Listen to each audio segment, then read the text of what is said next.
एक बार की बात है, चमकोली नामक गांव में एक बहुत ही सुंदर नदी हुआ करती थी। गांव वालों का मानना था वो एक रहस्यमय नदी है।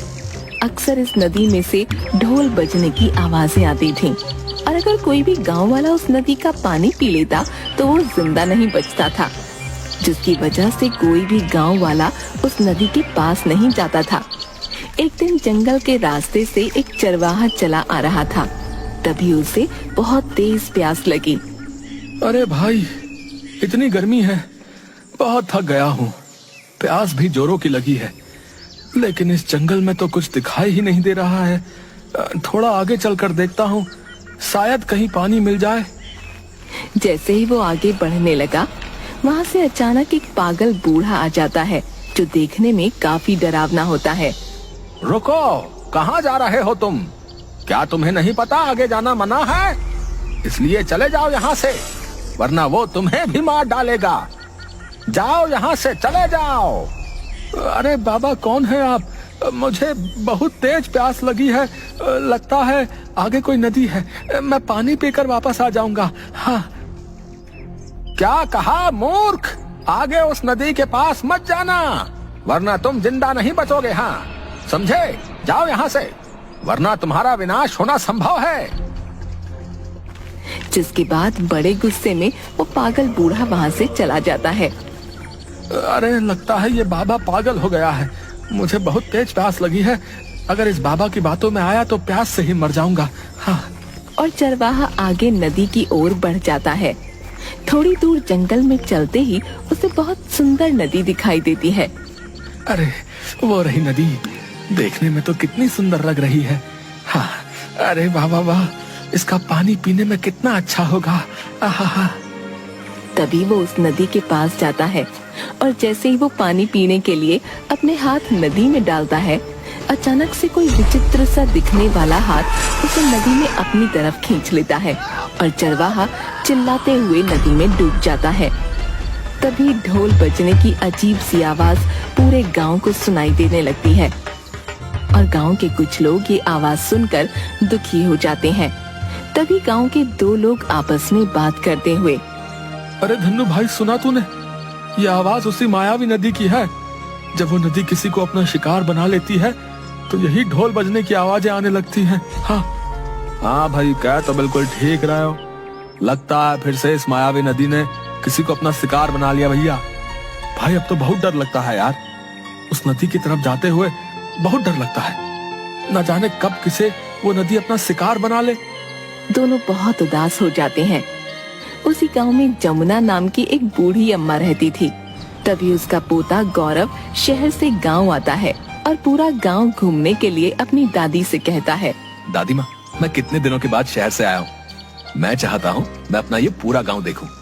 बोलो, क्या मैं गांव देखने जा सकता हूँ दादी माँ? अरे हाँ हाँ, क्यों नहीं बेटा, ये तेरा ही गांव है। तो गांव देखना चाहता है ना, तो तू जा बेटा। लेकिन याद रखना, भूल से भी जंगल में जो नदी है ना, उसके पास मत जाना। वो नदी मायावी है बेटा। जो भी उस नदी के पास जाता है वो वापस नहीं आता। इसलिए तू समझ, उस नदी के पास मत जाना बेटा, समझा? चाहे कुछ भी हो जाए, शाम से पहले लौट आना घर। अरे दादी, तुम भी बहुत भोली हो। ये किस जमाने की बातें कर रही हो?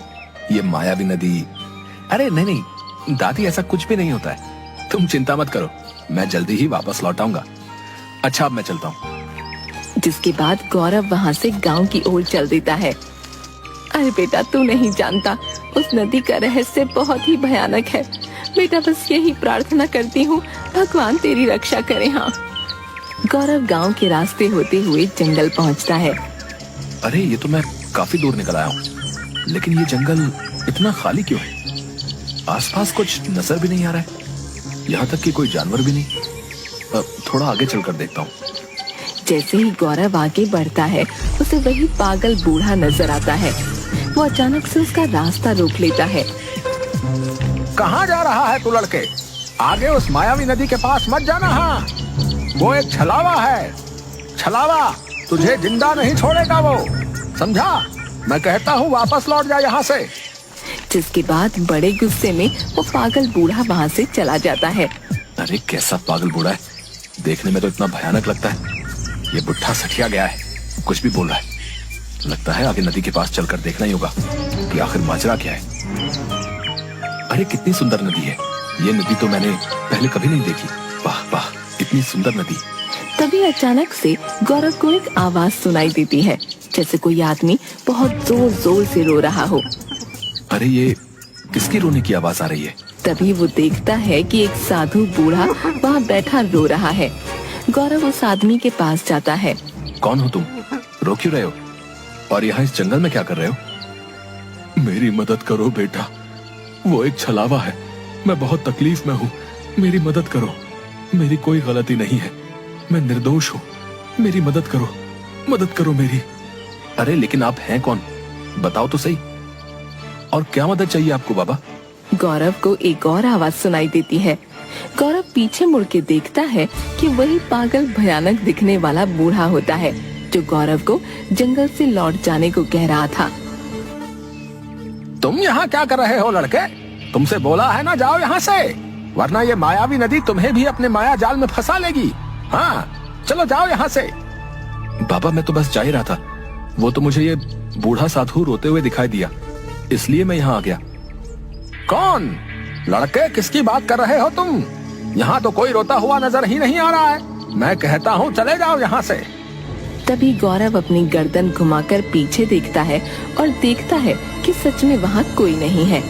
गौरव ये देखकर हैरान हो जाता है। अरे लेकिन वो बूढ़ा साधु तो यही था, मैं सच बोल रहा हूँ, वो यही था। हाँ सच। अरे ओ लड़के, लगता है तू पागल हो गया है। शाम होने को है, तू जहाँ से आया है वहीं वापस चला जा, समझा? वरना अच्छा नहीं होगा। जा चला जा यहाँ से। वो एक छलावा है, छलावा, वो तुझे जिंदा नहीं छोड़ेगा। अगर अपनी जान प्यारी है तो चला जा यहाँ से। अरे ये आप क्या बोल रहे हैं? कौन है छलावा? मेरी तो कुछ समझ नहीं आ रहा है, बताओ मुझे, आप किस छलावे की बात कर रहे हैं, बताओ। देखो लड़के, मैंने तुझे बोला ना, जा यहाँ से। तेरे सवालों का मेरे पास कोई उत्तर नहीं है। जा यहाँ से, वरना अच्छा नहीं होगा, समझा? उससे कोई नहीं बच सकता है। जा चला जा यहाँ से। अच्छा ठीक है बाबा, जाता हूँ। मुझे भी ये जगह बहुत अजीब लग रही है। जिसके बाद वो वहाँ से अपने घर आता है, जहाँ पर गौरव की दादी उसका इंतजार कर रही थी। अरे आ गया तू, कहाँ रह गया था? कब से इंतजार कर रही थी। तू नहीं जानता कब से मेरा मन बैठा जा रहा था। सोच रही थी कहीं तू उस जंगल में उस मायावी नदी के पास तो नहीं चला गया। बता कहाँ रह गया था तू? अगर मैंने दादी को बताया कि मैं जंगल में उस नदी के पास गया था तो बहुत डांट लगाएगी। नहीं, मैं दादी को नहीं बताऊंगा कि मैं वहां उस मायावी नदी के पास गया था। अरे दादी, तुम बेकार में ही चिंता करती हो। मैं तो बस रास्ते में अपने बचपन के दोस्त सोनू से बातें करने लग गया था। अब तुम तो जानती हो सोनू को, कितनी बातें बनाता है। इतने दिन बाद उससे मिलना हुआ तो बस दोनों बचपन की बातें करने लगे और घर आने में देर हो गई। अच्छा ठीक है, तू कहता है तो मान लेती हूँ तेरी बात। अच्छा तू अब जल्दी से हाथ मुंह धो ले, मैं तेरे लिए रोटी लेकर आती हूँ। हाँ ठीक है दादी, वैसे भी मुझे बहुत जोरों की भूख लगी है, जल्दी से अपने हाथ का गर्मा गर्म खाना खिला दो। जिसके बाद बूढ़ी अम्मा गौरव को खाना लाकर देती हैं। गौरव बड़े चाव से अपनी दादी के हाथ का खाना खाता है और अपनी झोपड़ी में आराम करने लगता है। लेकिन गौरव जंगल में अचानक से गायब हुए उस साधु बूढ़े के बारे में सोच रहा था। न जाने जंगल में बैठा वो साधु बूढ़ा रो क्यों रहा था, और वो अचानक से कहाँ गायब हो गया। ऐसा तो मैंने पहले कभी नहीं देखा। लगता है जरूर उस जंगल में कुछ तो है जो गांव वाले नहीं जानते। मुझे कल फिर से उस जंगल में उस मायावी नदी के पास जाकर देखना ही होगा। आखिर क्या रहस्य है उस मायावी नदी का। सुबह गौरव नींद से उठता है और देखता है गांव वालों का बहुत शोर हो रहा है। गांव की एक औरत बैठी जोर जोर से रो रही थी और उसके पास गांव वालों की भीड़ लगी थी। हाय हाय, सोमू के बापू रात को उस जंगल की तरफ कुछ लकड़ियां लेने गए थे। मैंने उन्हें कितना मना किया था वहाँ मत जाइए, लेकिन वो माने ही नहीं। अब देखो वो रात से वापस ही नहीं लौटे। ये क्या हो गया, अब मैं क्या करूँगी? अरे आप ये क्या बोल रही हैं? आपके पति जंगल से वापस नहीं आए? आखिर क्या हुआ है उन्हें, बताओ मुझे। अरे बेटा, तुम्हें नहीं पता उस जंगल में उस मायावी नदी के पास जो भी गांव वाला जाता है वो लौटकर वापस नहीं आता है। वो नदी मायावी है बेटा, वहाँ से कोई जिंदा वापस नहीं लौटता है। गौरव को ये बात बहुत हैरान कर देती है। आखिर क्या रहस्य है उस मायावी नदी का? सच में वो एक मायावी नदी है जो गांव वालों को मार डालती है? मुझे इसका पता लगाना ही होगा।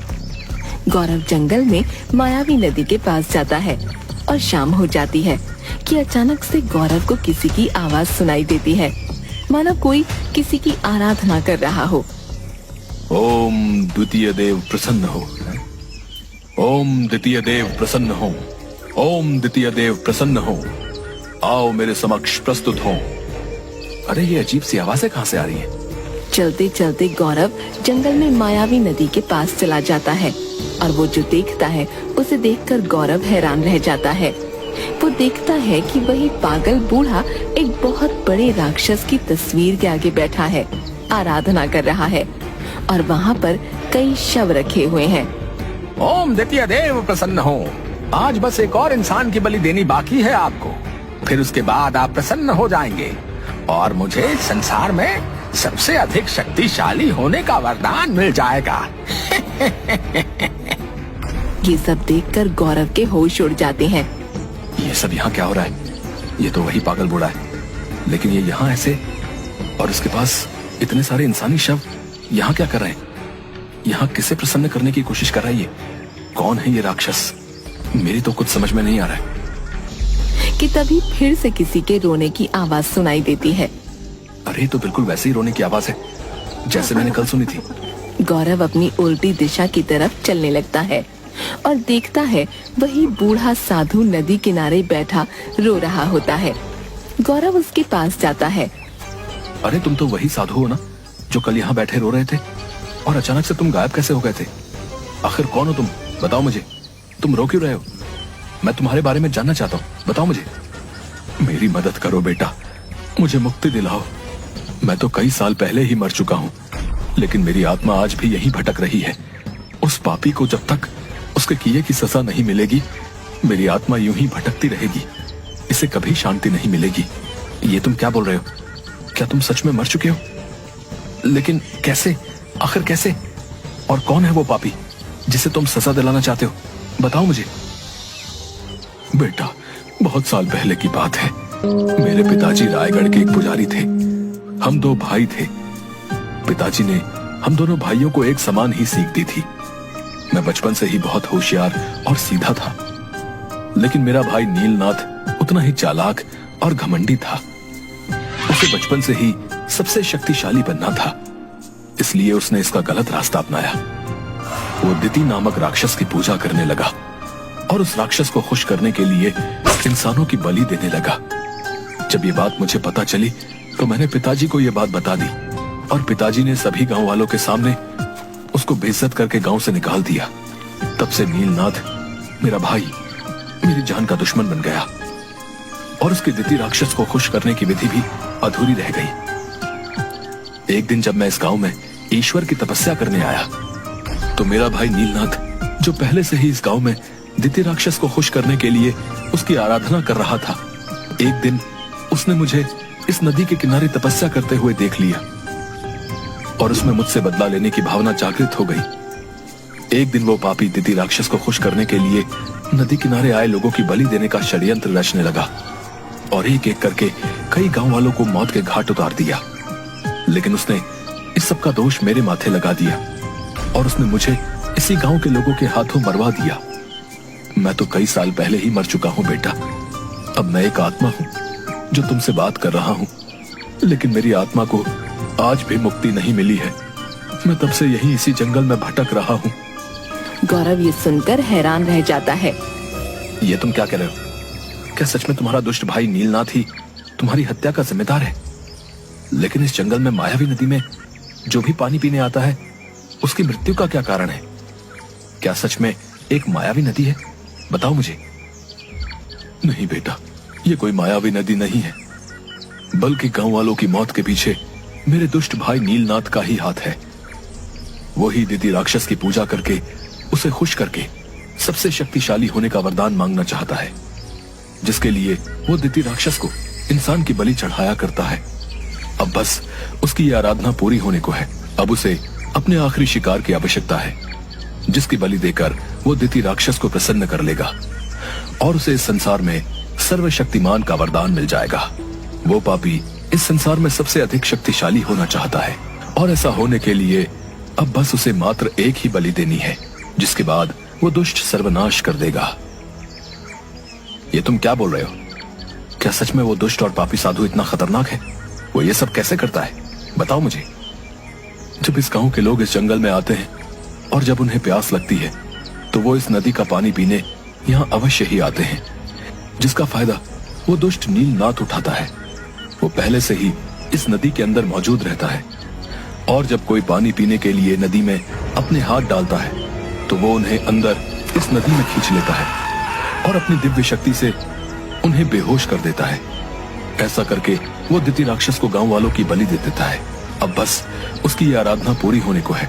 अब उसे अपने आखिरी शिकार की आवश्यकता है, जिसकी बलि देकर वो दिति राक्षस को प्रसन्न कर लेगा और उसे इस संसार में सर्वशक्तिमान का वरदान मिल जाएगा। वो पापी इस संसार में सबसे अधिक शक्तिशाली होना चाहता है और ऐसा होने के लिए अब बस उसे मात्र एक ही बलि देनी है, जिसके बाद वो दुष्ट सर्वनाश कर देगा। ये तुम क्या बोल रहे हो? नहीं, मैं ऐसा कभी नहीं होने दूंगा। वो पापी उस दिति राक्षस को कभी खुश नहीं कर पाएगा और ना ही मैं अब किसी और गांव वाले को उसका शिकार बनने दूंगा। उस दुष्ट को उसके किए की सजा जरूर मिलेगी और गांव वालों को यह भी पता चलेगा कि दुष्ट तुम नहीं थे, बल्कि वो तुम्हारा भाई है, वही अपराधी है गांव वालों की हत्या का। उस दुष्ट साधु की सच्चाई मैं सबके सामने लाकर रहूंगा। बेटा, जब तक उस दुष्ट के किए की सजा उसे नहीं मिलेगी तब तक मेरी आत्मा को शांति नहीं मिलेगी और मैं यूं ही इस जंगल में भटकता रहूंगा। लेकिन बेटा, उस पापी की मौत इतनी आसानी से नहीं होगी। इसके लिए तुम्हें नदी के पार से शिवजी के मंदिर से गंगा जल लाना होगा। उसी गंगा जल से दुष्ट नीलनाथ जलकर खाक हो जाएगा। लेकिन ये सब तुम्हें बड़ी होशियारी के साथ करना होगा। अगर उस दुष्ट को तुम्हारे बारे में पता लग गया तो वो तुम्हें जिंदा नहीं छोड़ेगा। बेटा, आप चिंता मत कीजिए बाबा, मैं नदी पार जाकर शिवजी के मंदिर से गंगा जल अवश्य लेकर आऊंगा। और अब तुम देखना, उस दुष्ट नीलनाथ को उसके किए की सजा जरूर मिलेगी और तुम्हारी आत्मा को मुक्ति भी मिलेगी। अगले दिन गौरव सुबह नदी पार शिवजी के मंदिर में जाता है।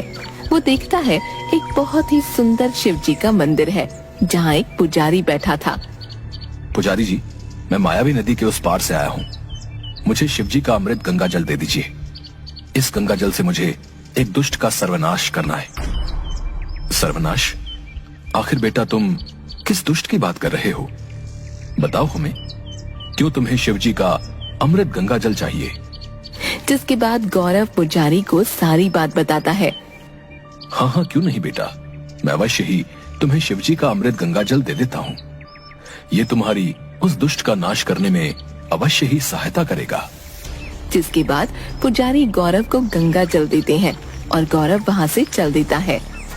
उधर जंगल में नदी किनारे गांव का ही एक आदमी आता है और उस नदी का पानी पीने ही लगता है कि नदी में पहले से मौजूद दुष्ट साधु उस आदमी को अंदर नदी में खींच लेता है और अपनी दिव्य शक्ति से उसको बेहोश कर देता है। जंगल में एक स्थान पर राक्षस की मूर्ति के आगे, जहाँ वो नीलनाथ राक्षस की पूजा किया करता था, उस आदमी के शरीर को राक्षस के सामने लेटा देता है। देखो देखो, मेरे परमात्मा द्वितीय देव, आज मैं तुम्हारे लिए अंतिम बलि लेकर आया हूँ। इससे तुम जरूर खुश हो जाओगे और मुझे इस संसार में सबसे अधिक शक्तिशाली होने का वरदान दे दोगे। अब मुझे शक्तिशाली होने से कोई नहीं रोक सकता। हाँ। तभी वो दुष्ट नीलनाथ एक बड़ी सी तलवार से उस आदमी का सर काटने ही वाला होता है कि तभी वहाँ गांव वाले लाठी डंडों के साथ आ जाते हैं। रुक जाओ दुष्ट, आज हम तुम्हें जिंदा नहीं छोड़ेंगे। हाँ, तुम ही हो गांव वालों की मौत के हत्यारे। रुक जाओ, आज हम तुम्हें जिंदा नहीं छोड़ेंगे। हाँ। उन्हें आता देख वो दुष्ट पाखंडी रुक जाता है और तलवार उसके हाथ से नीचे गिर जाती है और गांव वाले उस दुष्ट को पकड़ लेते हैं लेकिन दुष्ट पाखंडी देखते ही देखते गांव वालों के बीच से गायब हो जाता है और जोर जोर से हंसने लगता है। तुम मुझे कभी नहीं पकड़ पाओगे गांव वालों, ये तुमने अच्छा नहीं किया। आज मैं आखिरी बलि के साथ साथ अपने परमात्मा द्वितीय को तुम सबकी भी बलि दूंगा। हाँ, मैं तुम सबको मार डालूंगा। तुमने मेरी आराधना को भंग करने की कोशिश की, मैं तुम्हें मार डालूंगा। उसकी ये सब बातें सुनकर गांव वाले बहुत डर जाते हैं। तभी वो दुष्ट नीलनाथ फिर से दिखाई देता है कि तभी वहाँ गौरव गंगा जल लेकर आता है। दुष्ट नीलनाथ पापी, अब तुझे अपने किए की सजा जरूर मिलेगी। ये देख, अब तू जलकर खाक हो जाएगा, अब नहीं बच पाएगा। जितने भी तूने पाप किए हैं उसकी सजा अब तुझे जरूर मिलेगी। गौरव गंगा जल उस दुष्ट पाखंडी के ऊपर फेंक देता है। नहीं नहीं, ये तुमने क्या किया लड़के? मेरी इतने वर्षों की तपस्या को मिट्टी में मिला दिया। नहीं नहीं, ये तूने अच्छा नहीं किया। और देखते ही देखते वो पापी जलकर भस्म हो जाता है। गांव वाले बड़ी हैरानी से ये दृश्य देख रहे होते हैं और सब अच्छे से समझ जाते हैं। तुम्हारा बहुत बहुत धन्यवाद गौरव बेटा। अगर कल रात तुम हमें यहाँ आने के लिए ना कहते तो हम इस दुष्ट पाखंडी की सच्चाई कभी नहीं जान पाते। हम हमेशा से यही समझते रहे कि ये नदी ही मायावी है जो गांव वालों की मौत का कारण है, लेकिन तुमने यहाँ आकर हमारी आंखों पर पड़ा इतना बड़ा पर्दा हटा दिया बेटा। अगर तुम ना होते तो आज भी वो पापी किसी न किसी की बलि दे रहा होता। सच में तुम बहुत ही बहादुर हो। तुम हमारे लिए इस गांव में एक फरिश्ता बनकर आए हो बेटा। अरे ये तो मेरा कर्तव्य था, आप लोग मेरा धन्यवाद मत कीजिए। ये गांव जितना आप लोगों का है उतना ही मेरा भी है, इसलिए मैंने जो कुछ भी किया वो अपने और अपने गांव वालों के लिए ही किया है। ये बात सुनकर सभी गांव वाले बहुत खुश होते हैं और गौरव को अपने गले से लगा लेते हैं। तभी गौरव को वो बूढ़ा साधु नजर आता है। तुम्हारा बहुत बहुत धन्यवाद बेटा। अब मेरी आत्मा को शांति मिल गई है। उस दुष्ट नीलनाथ को उसके किए की सजा मिल चुकी है। अब मैं यहाँ से जा रहा हूँ बेटा। तुम एक नेक दिल और होशियार इंसान हो, सदैव ऐसे ही रहना बेटा। जिसके बाद वो बूढ़े साधु की आत्मा वहाँ से हमेशा हमेशा के लिए चली जाती है और सभी गांव वाले बिना डर के फिर से खुशी खुशी रहने लगते हैं।